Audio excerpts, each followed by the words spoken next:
الحمد لله الحمد لله يا السميع البصير العليم العلام الذي افتتح السنة بالشهر الحرام فسبحان الذي جعل الحج أحد أركان الإسلام من استطاع إليه سبيلا وهدى للأنام فأحمده وأشكره وأعبد له سرا والإعلان فنشهد أن لا إله إلا الله وحده لا شريك له ونشهد أن سيدنا وسندنا ونبينا محمدا صلى الله عليه وسلم فصلى الله تعالى عليه وعلى آله وأزواجه وذريته وأهل بيته وأحبابه وأصحابه الأجمعين إلى يوم القيامة. أما بعد عباد الله توبوا إلى الله وادخلوا في السلم كافة ولا تتبعوا خطوات الشيطان إنه لكم عدو مبين ولتنظر نفس ما قدمت لغد واتقوا الله إن الله خبير بما تعملون. عباد الله واعلموا أن الله تعالى فرض الحج على شرط الاستطاعة كما قال تعالى إن أول بيت عُدِيَ للناس للذي ببكة مباركا وهدى للعالمين فيه آيات بينات مقام إبراهيم ومن دخله كان آمنا ولله على الناس حج البيت من استطاع إليه سبيلا ومن كفر فإن الله غني عن العالمين. وقال رسول الله صلى الله عليه وسلم من حج لله ولم يرفث ولم يفسق رجع كيوم ولدته أمه.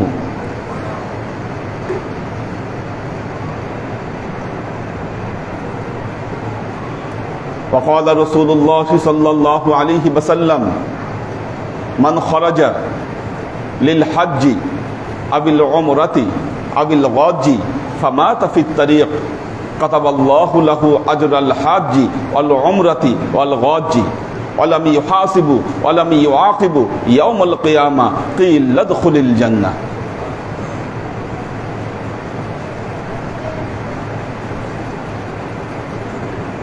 وقال رسول الله صلى الله عليه وسلم من وجد ساعة ولم يحج فلا عليه أن يموت يهوديا أو نصرانيا.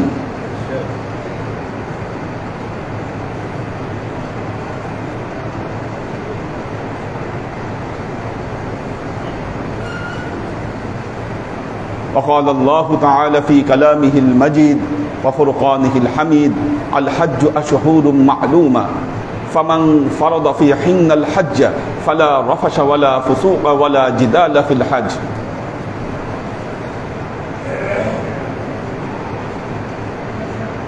উপস্থিত আল্লাহর আশিক ও সালেক বৃন্দ, সর্ববিধ উত্তম প্রশস্তি জ্ঞাপন করছি সে আল্লাহ পাকের নিমিত্তে যিনি হজের অন্যতম মাস শাহরে জিলকাআদায় উপনীত হবার তৌফিক আমাদেরকে দান করেছেন। আল্লাহ তার কালামে পাকে ইরশাদ করেছেন আল হাজ্জু আশহুরুম মা'লুমা, হজের মাসগুলো নির্দিষ্ট, আর এই নির্দিষ্ট 3টি মাস শাওয়াল, জিলকাদা ওয়া জিলহজ্জা। শাওয়াল, জিলকদ এবং জিলহজ, এর মধ্যে শাওয়াল মাস চলে গেছে আমাদের মধ্যে, জিলকদ মাস শুরু হয়ে গিয়েছে। যারা হজ করতে যাবেন তারা তাদের হজের প্রস্তুতি শুরু করে দিয়েছেন। জিলকদ মাসের আরেকটি গুরুত্ব হলো, এই জিলকদ মাস আশহুরুল হারামের অন্তর্ভুক্ত। 12টি মাসের মধ্যে 4টি মাসকে আল্লাহ পবিত্র মাস হিসাবে ঘোষণা করেছেন। এই মাসগুলোতে যুদ্ধ বিগ্রহ সবকিছু আরবদের মধ্যে বন্ধ থাকতো। এই জিলকদ মাসে, জিলহজ মাসে, মুহররম মাসে, রজব মাসে কেউ যুদ্ধ বিগ্রহ করতো না। 12টি মাসের মধ্যে এই 4টি মাস হলো পূত পবিত্র মাস। এই জিলকাদা, যেই ঘরকে কেন্দ্র করে, যে বিষয়টিকে কেন্দ্র করে আল্লাহ হজকে ফরজ করে দিয়েছেন, ইসলামের 5টি স্তম্ভের মধ্যে একটি গুরুত্বপূর্ণ স্তম্ভ হলো হজ। তবে হ্যাঁ, হজ ফরজ হয় শর্ত সাপেক্ষে। এই শর্তটি হলো আলা শারতিল ইস্তিতাআ। যাদেরকে আল্লাহ হজ করার সামর্থ্য দিয়েছেন তাদের উপরই হজ ফরজ। যাদেরকে সামর্থ্য দেননি তাদের উপরে হজ ফরজ নয়। আল্লাহ তার কালামে পাকে ইরশাদ করছেন, ইন্না আউওয়ালা বাইতিন উদিয়া লিন-নাসি লাল্লাযী বিবাক্কাতা মুবারাকান ওয়া হুদাল লিল আলামিন। আল্লাহ বলছেন, ইন্না, নিশ্চয়ই, আউওয়ালা বাইতিন, সর্বপ্রথম গৃহ, উদিয়া লিন-নাস, যা মানুষের জন্য নির্মাণ করা হয়েছে, বিবাক্কাতা, বক্কা নগরীতে। মক্কার পূর্ব নাম ছিল বক্কা। মানুষের জন্য সর্বপ্রথম গৃহ নির্মিত হয়েছিল বক্কা নগরীতে। মুবারাকা ওয়া হুদাল লিল আলামিন, এই ঘরের বৈশিষ্ট্য বর্ণনা করতে গিয়ে আল্লাহ দুটো কথা বলেছেন, মুবারাকা ওয়া হুদাল লিল আলামিন। এই ঘরটি পুরো বিশ্ববাসীর জন্য এটি মুবারাক, বরকতময় ঘর। এটি ওয়া হুদান, পথ প্রদর্শক এই ঘর। হাদিসের বর্ণনায় এসেছে, পৃথিবীতে যখন জমিন ছিল না তখন আল্লাহ বাইতুল মামুরের নিচ বরাবর এই বাইতুল্লাহকে নির্মাণ করলেন ফেরেশতাদেরকে দিয়ে। বাইতুল মামুর হলো 7 আসমানের উপরে ফেরেশতাদের কাবা। ঠিক 7 আসমানের উপরে বাইতুল্লাহর বরাবর একদম 7 আসমানের উপরে আল্লাহ আরেকটা বাইতুল্লাহ নির্মাণ করে রেখেছেন, ওটি ফেরেশতাদের জন্য। ওটার নাম হলো বাইতুল মামুর। আর ঠিক তার নিজ বরাবর বাইতুল্লাহ, আল্লাহ সর্বপ্রথম ফেরেশতাদেরকে দিয়ে জমিনের উপরে এই বাইতুল্লাহকে নির্মাণ করেছিলেন। এরপর এর চতুর্দিক থেকে আল্লাহ জমিনকে বিস্তীর্ণ করে দিয়েছিলেন। নূহ আলাইহিস সালামের প্লাবনের সময় এই ঘর নিশ্চিহ্ন হয়ে যায়। এরপর আল্লাহ আবার হযরত ইব্রাহিম আলাইহিস সালামকে নির্দেশ দিয়ে তার পুত্র ইসমাইল এবং ইসহাককে দিয়ে কি এই ঘরকে পুনর্নির্মাণ করালেন ইসমাইল আলাইহিস সালামকে দিয়ে। ওয়া ইয ইয়ারফাউ ইব্রাহিমু কাওয়াইদা মিনাল বাইতি ওয়া ইসমাইল, দুইজনকে দিয়ে, ইসমাইল এবং হযরত ইব্রাহিম আলাইহিস সালাম, এই দুইজন মিলে এই কাবা ঘরকে নির্মাণ করলেন। রব্বানা তাকাব্বাল মিন্না ইন্নাকা আনতাস সামিউল আলিম, নির্মাণ করে আল্লাহর কাছে দোয়া করলেন, আল্লাহ রব্বানা তাকাব্বাল মিন্না ইন্নাকা আনতাস সামিউল আলিম, আল্লাহ আপনি এই ঘরের নির্মাণকে আপনি কবুল করে নেন, আপনি তো সব জানেন এবং আপনি সবকিছু শোনেন। রব্বানা ওয়াজআলনা মুসলিমাইনি লাকা, আল্লাহ আপনি আমাদেরকে দুজন মুসলিম হিসাবে কবুল করে নেন। অমিন যুররিয়াতিনা উম্মাতাম মুসলিমাতাল লাক, আমাদের বংশধর থেকে একদল মুসলিম উম্মত আপনি তৈরি করে দেন। ওয়া আরিনা মানাসিকানা, হজ আমরা কিভাবে করব এর নিয়ম আমাদেরকে শিক্ষা দিন, দেখিয়ে দিন। ওয়া আরিনা মানাসিকানা ওয়া তুব আলাইনা, আমাদের তওবাকে আপনি কবুল করে নেন। আল্লাহ হযরত ইব্রাহিম আলাইহিস সালামের দোয়া এমনভাবে কবুল করলেন, এই ঘরকে পুরো বিশ্ববাসীর জন্য বরকতময় করে দিলেন। কিয়ামতের আগে, কিয়ামত সংগঠিত হবার আগে এই বাইতুল্লাহ ধ্বংস করবে মানুষ, বাইতুল্লাহ থাকবে না। কাফরিরা, এই কালো কাফরিরা এই বাইতুল্লাহ ধ্বংস করে ফেলবে, তখনই আল্লাহ কিয়ামত ঘটাবেন। এই ঘর হলো বরকতময়। কেমন বরকতময়? এই ঘরের সাহচর্যে, সোহবতে যারা যায় আল্লাহ তাদের জীবনকে পরিবর্তন করে দেন। আল্লাহ তাদের জীবনকে পরিবর্তন করে দেন। ওমান দাখালাহু কানা আমিনা। আল্লাহ বলতেছে এই ঘরের মধ্যে একবার যে ঢুকছে, কি অর্থাৎ এই ঘরের সোহবতে যে একবার গেছে, ওমান দাখালাহু কানা আমিনান, সে আল্লাহর তরফ থেকে নিরাপত্তা প্রাপ্ত হয়েছে। আল্লাহ তাকে নিরাপত্তা দিবেন। ওয়ালিল্লাহি আলান নাসি হিজ্জুল বাইতি মান ইসতাতাআ ইলাইহি সাবিলা।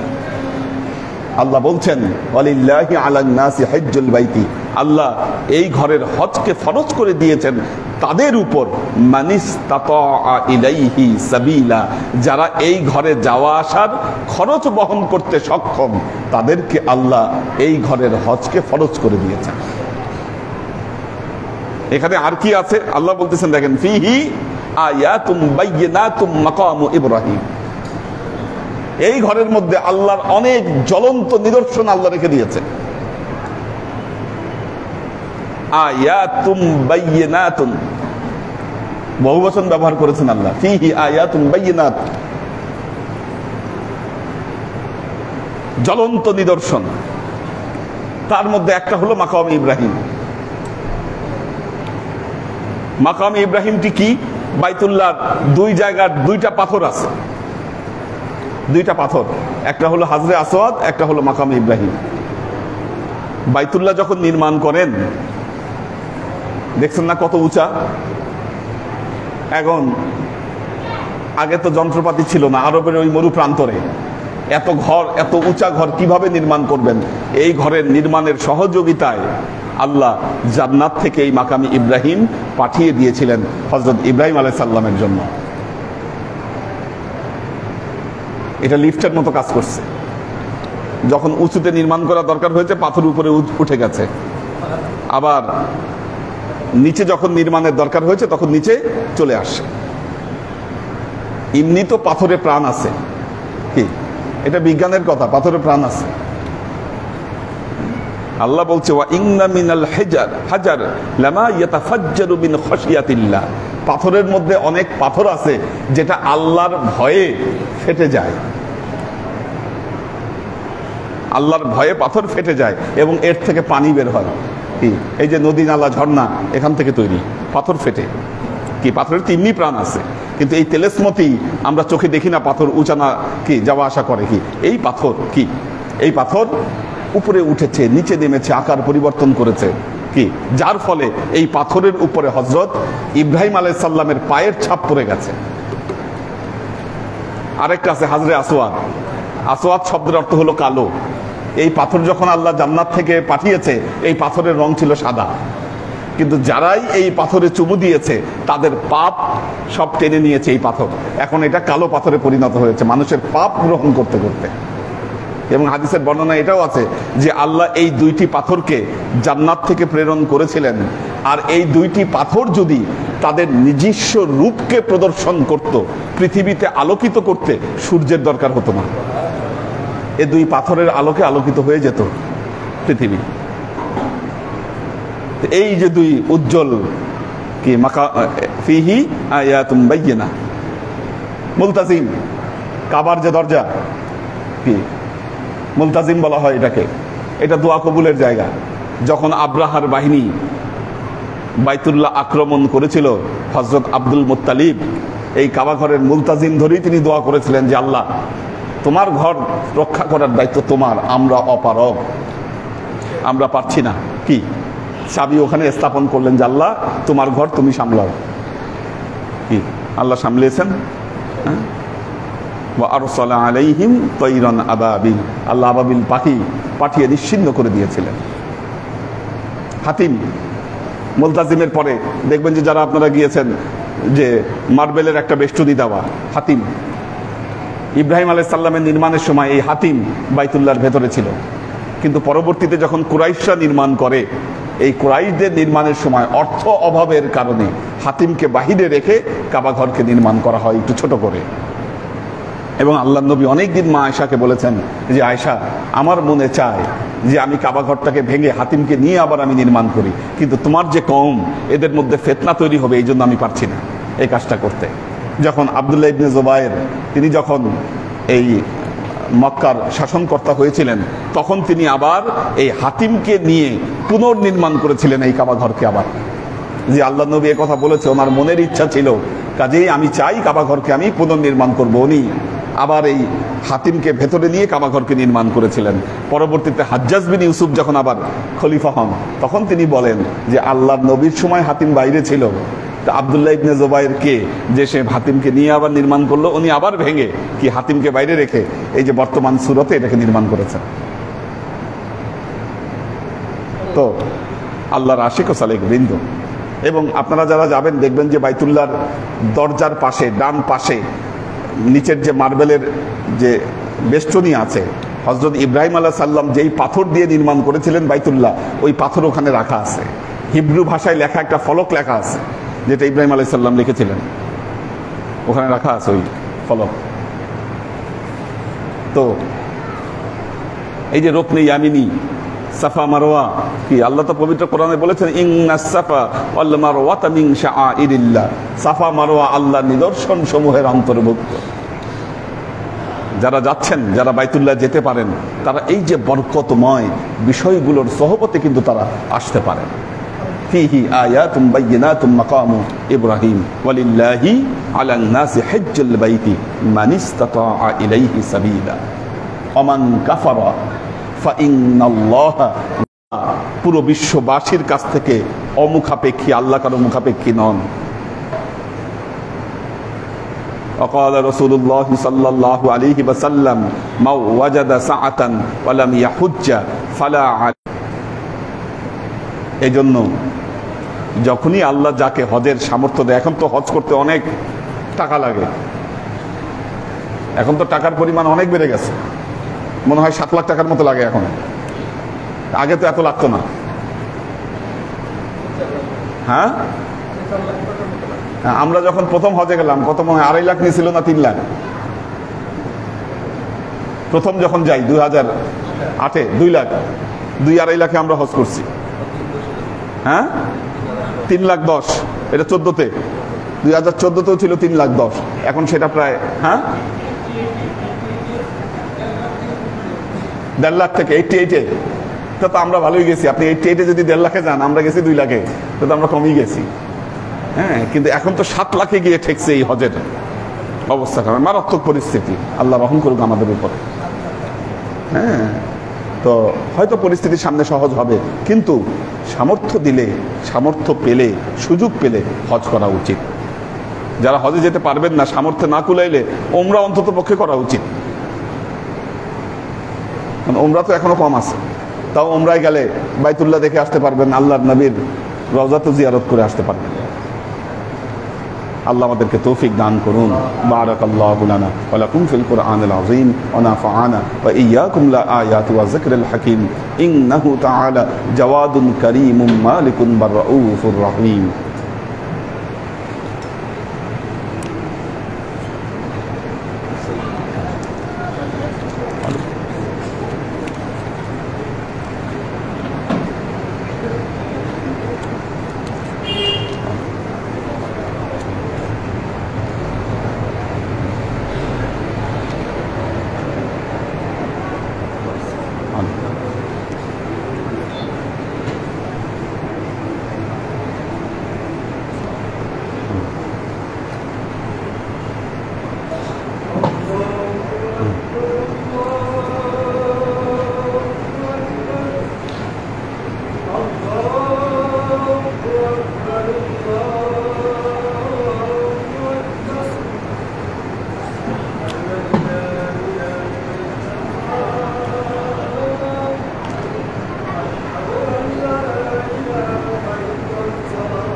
الحمد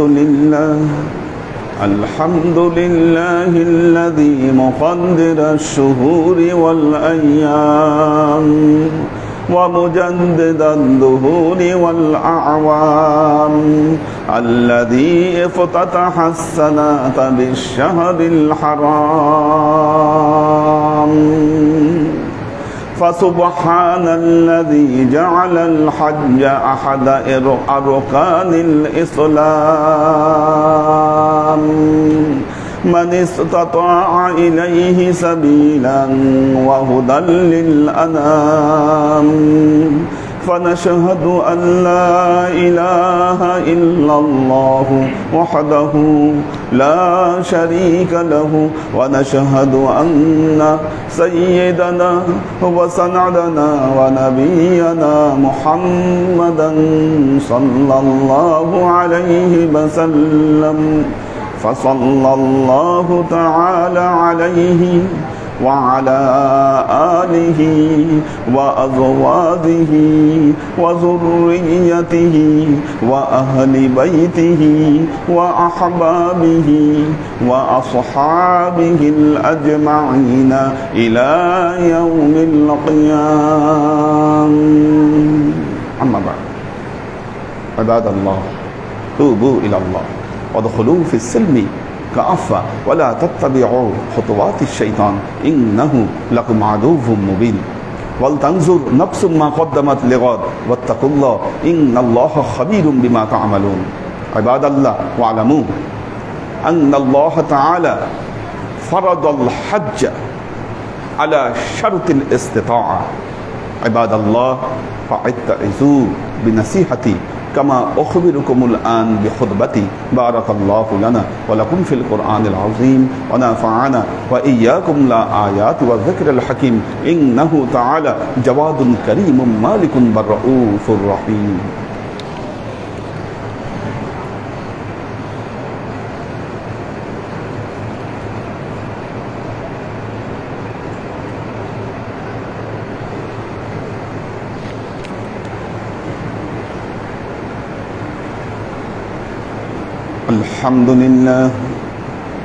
الحمد لله نحمده ونستعينه ونستغفره ونؤمن به ونتوكل عليه ونعوذ بالله من شرور أنفسنا ومن سيئات أعمالنا من يهد الله فهو المهتدي ومن يضلل فلن تجد له وليا مرشدا فنشهد أن لا إله إلا الله وحده لا شريك له ونشهد أن سيدنا وسندنا ونبينا محمدا صلى الله عليه وسلم الذي أرسله الله بالحق بشيرا ونذيرا وداعيا إلى الله بإذنه وسراجا منيرا.